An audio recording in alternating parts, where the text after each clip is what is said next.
தந்தை, மகன், தூய ஆவியின் பெயராலே ஆமென். ஆண்டவராகிய இயேசு கிறிஸ்துவுக்குள் பிரியமான சகோதர சகோதரிகளே, தவக்காலத்தின் 35ஆம் நாளாகிய இன்று நாம் இறைவார்த்தை தியானிக்க தேர்ந்தெடுத்திருக்கிற தலைப்பு, என்னோடு நடப்பாயா பொறுமையோடு. எனக்கு பிரியமான சகோதர சகோதரிகளே, வாழ்க்கையில் நாம் அநேக நேரம் பொறுமை இழந்து விடுகிறோம். பொறுமைதான் நம்மை பொறுப்புள்ளவர்களாக மாற்றுகிறது என்று நாம் சொல்லலாம். பொறுமை இல்லாத நேரங்களில் நாம் முணுமுணுக்க ஆரம்பித்து விடுகிறோம். நம் வாழ்க்கையில் இருக்கிற எல்லாவரையும் குறித்தும் நாம் முணுமுணுக்க ஆரம்பித்து விடுகிறோம். இஸ்ராயல் மக்களுடைய வாழ்க்கையிலும் கூட இதுதான் நடந்தது.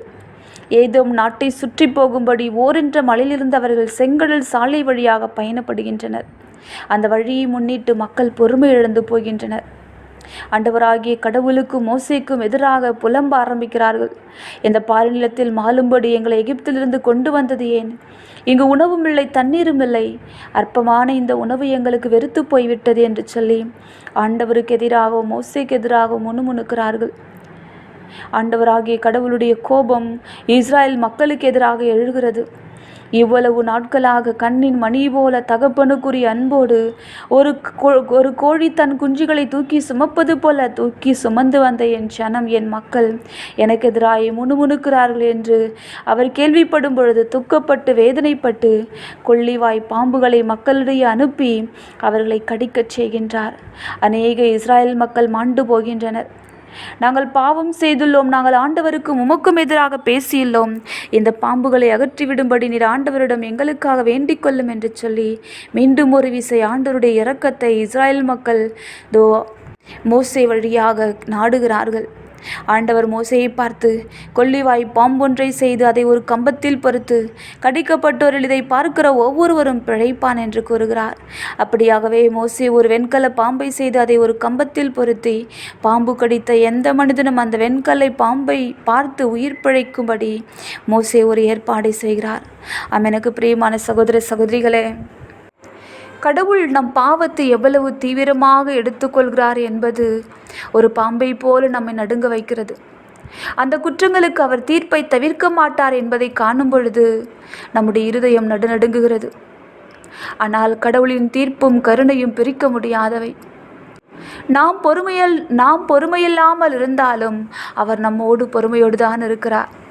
எவ்வளவுதான் நான் பாவம் செய்தாலும், எவ்வளவுதான் அவருடைய இருதயத்தை துக்கப்படுத்தினாலும் வேதனைப்படுத்தினாலும், எவ்வளவுதான் அவருடைய கட்டளைகளுக்கு விரோதமாக எழுந்தாலும், அவருடைய இரக்கமும் அவருடைய காருண்யமும் எவ்வளவு பொறுமையாய் நம்மை வாழ வைத்து கொண்டிருக்கிறது. ஒருவரும் அழிந்து விடாதபடி, ஒருவரும் நித்திய நரகத்திற்குள் தள்ளப்படாதபடி அவர் நமக்காக இரத்தம் சிந்தினார். அவர் நம்மை தேடி வந்திருக்கிறார். ஒவ்வொரு நாளும் அந்த அன்பை, அந்த இரக்கத்தை, அந்த மன்னிப்பை நம்மோடு பகிர்ந்து கொள்ள ஆசைப்படுகிறார். ஆனால் நாம் அவருடைய காரியங்கள் என்று வரும்பொழுது பொறுமை இழந்து போய் விடுகிறோம், முணுமுணுக்க ஆரம்பிக்கிறோம். அவருடைய நேரத்திற்காக காத்திருப்பதில்லை. அவர் பரிசுத்தர் என்பதால் அவர் நம் பாவத்தை சமாளிக்க வேண்டும். அவர் அன்பானவர் என்பதால் அவர் நமக்கு கருணை காட்ட வேண்டும்.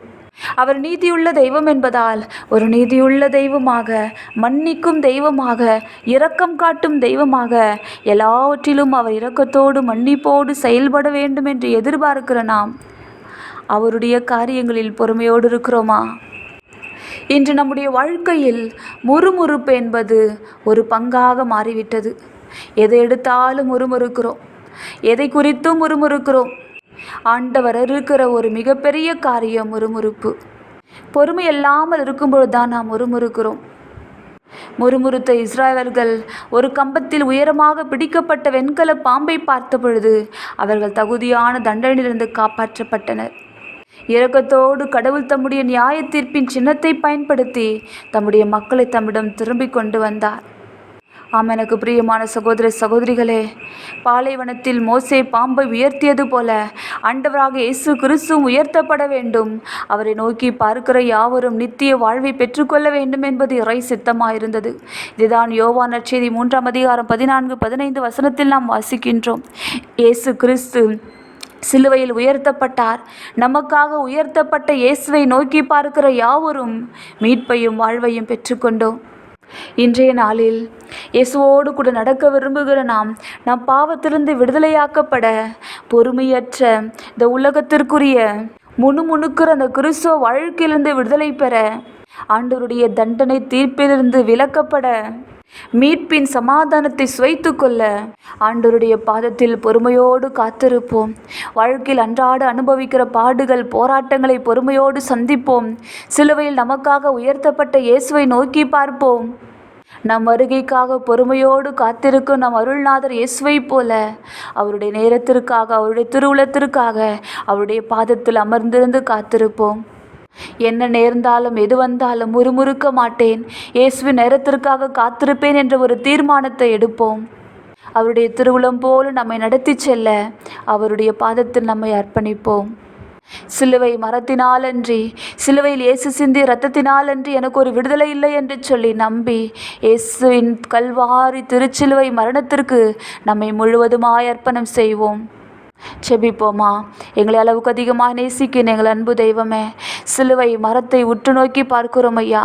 அன்று பாலைவனத்தில் வெண்கல பாம்பை உற்று நோக்கிய இஸ்ராயேல் மக்கள் அப்பா வாழ்வை பெற்றுக்கொண்டது போல முறுமுறுத்து அவர்கள் சாவை அனுபவித்து அவர்கள் வாழ்வை பெற்றுக்கொண்டது போல இதோ செத்து கிடக்கிற நாங்களும் கூட எங்கள் பாவத்தின் நிமித்தமாக உம்முடைய திருவுளத்திற்கு விரோதமாக செயல்பட்டு பொறுமை இழந்து முறுமுறுத்து எங்கள் வாழ்க்கையின் பல்வேறு சூழ்நிலைகளில் எங்கள் ஆன்மா மடிந்து எங்கள் உடல் செத்து ஒரு உலர்ந்த எலும்புகளைப் போல வாழ்ந்து கொண்டிருக்கிற நாங்கள், எங்களுக்காக குத்தப்பட்ட, எங்களுக்காக நொறுக்கப்பட்ட, எங்களுக்காக இந்த கல்வாரி மரத்தில் உயர்த்தப்பட்ட உம்மை நோக்கி நாங்கள் பார்க்கிறோம்.